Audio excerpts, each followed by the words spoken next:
April 17th, 2023, 6:32 p.m. A truck driver walks into an Air Canada cargo facility. He hands over a document, no questions asked. 60 seconds later, he drives away. In the back of his truck, 400 kilograms of pure gold, 6,600 bars, worth over $40 million. The largest gold heist in Canadian history. But here's what they don't tell you. The document was fake, printed inside the facility. The driver, he worked for someone on the inside. And the gold, it vanished into thin air. This is the story of how a perfect crime became a nightmare no one saw coming. Let's trace the case from the beginning. Switzerland, April 2023. Two companies prepare a shipment to Canada. Valcambi, one of the world's largest gold refineries, packs 660 gold bars, 99.9% pure, each one stamped with a serial number. Total weight, 400 kilograms. Raiffeisen Bank adds $2.7 million in foreign currency. They hand it all to Brinks, the company that moves the world's most valuable cargo. The entire shipment fits into a small container, but inside, nearly $27 million in gold, plus cash. Destination, Toronto Dominion Bank. But there's one problem. Between Switzerland and that vault lies 6,000 kilometers. And somewhere in that journey, someone is already watching. Air Canada Flight 881 departs Zurich at 1:25 p.m. local time. A Boeing 777, the largest plane in Air Canada's fleet. The container is secured in the cargo hold, locked, sealed, tracked. 8 hours later, it touches down at Toronto Pearson International Airport. 3:56 p.m. The plane taxis to the gate. Ground crew unloads the cargo. Everything seems routine. At 5:50 p.m., the Brinks container is transferred to an Air Canada holding facility. It sits there, waiting for pickup. And that's when the clock starts ticking. Here's what most people don't know about airport cargo facilities. They're not like passenger terminals. No TSA checkpoints, no metal detectors, no armed guards watching every move.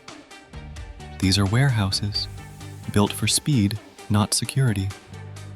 The Air Canada facility sits outside the airport's primary security perimeter. It's leased land. Air Canada runs it. And on this particular night, the security protocols are minimal.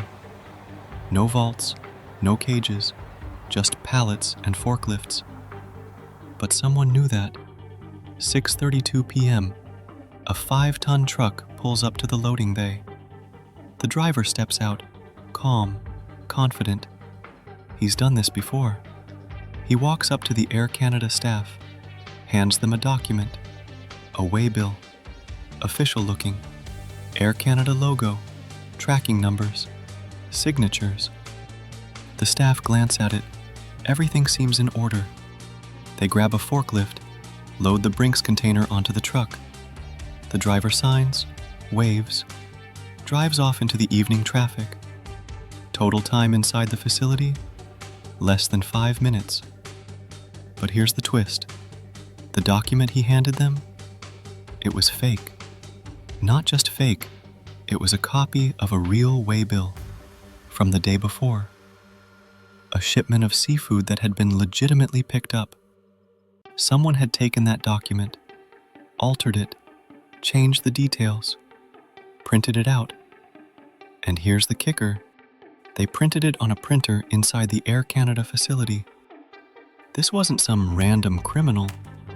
This was someone with access, someone who knew the system, someone on the inside. The truck drives west on Dixon Road, merges onto Highway 401, then exits into a rural area north of Milton, Ontario. And then, nothing. The truck disappears. 9 p.m., A Brinks armored truck arrives at the Air Canada facility to collect the shipment.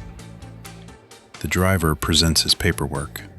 Real paperwork. Air Canada staff search the warehouse. The container isn't there.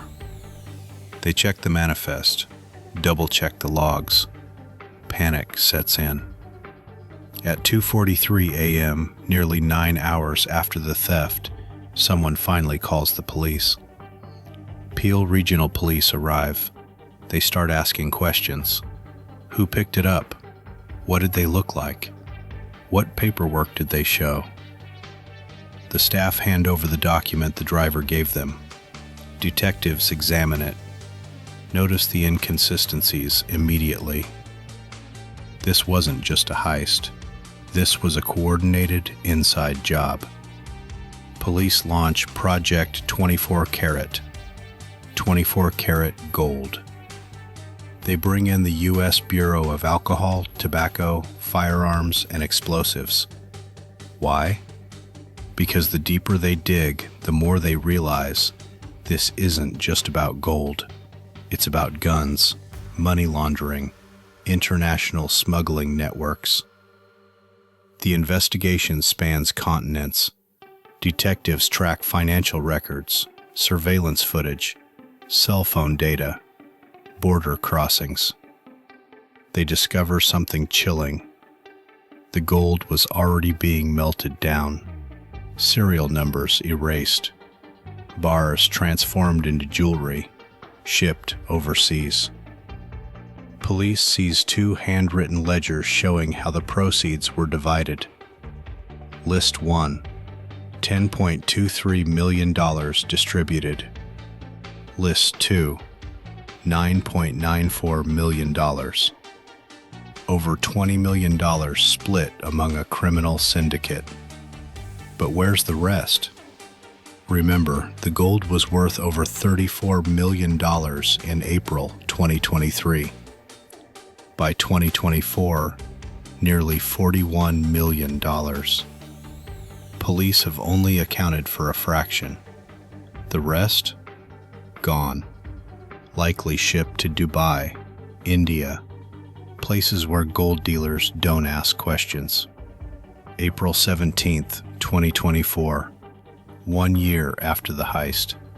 Peel Regional Police hold a press conference. Detective Sergeant Mike Mavity steps up to the microphone.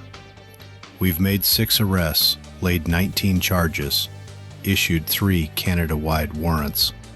The suspects, Durante King McLean, an alleged driver of the getaway truck, arrested in Pennsylvania with 65 firearms in his car, facing 35 years in U.S. prison. Parmpal Sidhu, Air Canada employee, charged with theft and conspiracy, the inside man who helped plan the heist. Simran Preet Panesar, Air Canada manager, quit his job 3 months after the heist, moved to India, gave police a tour of the facility before he became a suspect, now wanted on a Canada-wide warrant. Amit Jalota, the middleman, allegedly arranged for gold to be melted at a Mississauga jewelry store. Arkit Grover, the owner of the getaway truck, arrested in May 2024 after landing at Pearson Airport from India, the same airport he helped rob. Arsalan Chaudhry, wanted for 2 years, finally arrested in January 2026 at Pearson after arriving from Dubai. And more. Jewelry store owners, firearms traffickers, money launderers. This wasn't a crew of amateurs. This was an organized crime syndicate with connections across 3 continents. But the investigation didn't just uncover who stole the gold. It revealed something darker. Police found evidence of arms trafficking. Durante King McLean was caught smuggling 65 guns, rifles, handguns, ammunition from Canada to the United States. The gold heist was funding weapons deals. The weapons were fueling gang violence, and the entire operation was orchestrated by people working inside one of Canada's largest airlines. By July 2024, the investigation had cost Peel Police $5.3 million. Estimated total cost?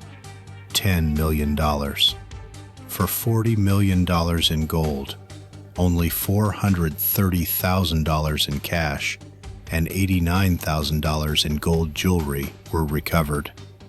The rest? Melted, sold, laundered, gone. October 2023. Brinks files a $20 million lawsuit against Air Canada. Their argument? You charged us premium rates for secure service. You marked the shipment as valuable cargo. You requested special supervision.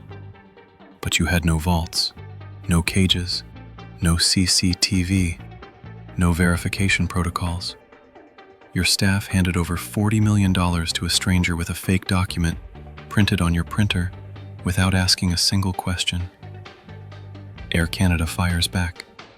You didn't declare the full value of the shipment. You didn't pay the special fee for high-value cargo. Under the Montreal Convention, our liability is capped. The case goes to federal court, and in a stunning ruling, the court sides with Air Canada. Their liability, 9,988 special drawing rights. In Canadian dollars, $18,000. Brinks lost over $20 million. Air Canada pays $18,000. The Swiss companies that shipped the gold, they're still fighting for compensation. The Toronto Dominion Bank never got their gold. And the criminals? Some are in custody. Some have pleaded guilty. Some are serving time. But 2 remain at large. Simranpreet Panesar, the Air Canada manager, promised to return to Canada voluntarily. He never did. Last seen in Punjab, India. Prasath Paramalingam, wanted for aiding Durante King McLean, failed to appear in court, disappeared. And the gold? Police believe very little was melted in Canada. Most of it, shipped overseas, sold, turned into jewelry, untraceable. But here's where the story gets even stranger. In June 2024, CBC News investigated the reported value of the heist. Everyone said $20 million. Police, media, court documents. But when CBC looked at international gold prices on April 17, 2023, they found something shocking. 400 kilograms of gold at market price? $34.365 million. Not $20 million, $34 million. And by June 2024, $41 million. Over $14 million in missing value. CBC reached out to Brinks, TD Bank, Valcambi, Peel Police, asked, why the discrepancy? No one answered. Think about that. The largest gold heist in Canadian history. The 6th largest gold theft in world history. And no one can agree on how much was actually stolen. Was someone underreporting the value? Why? Was this heist bigger than anyone wants to admit? The questions remain unanswered. And then there's this. Archit Grover, one of the suspects, was arrested in May 2024 after landing at Pearson Airport from India. The same airport, the same facility, the same cargo terminal he helped rob. He flew back, voluntarily, knowing police were looking for him. Why? Did he think he could slip through? Did someone convince him he was safe? Or was there someone he needed to meet? Police won't say. But in January 2026, they arrested Arsalan Chaudhary at Pearson, also arriving from Dubai.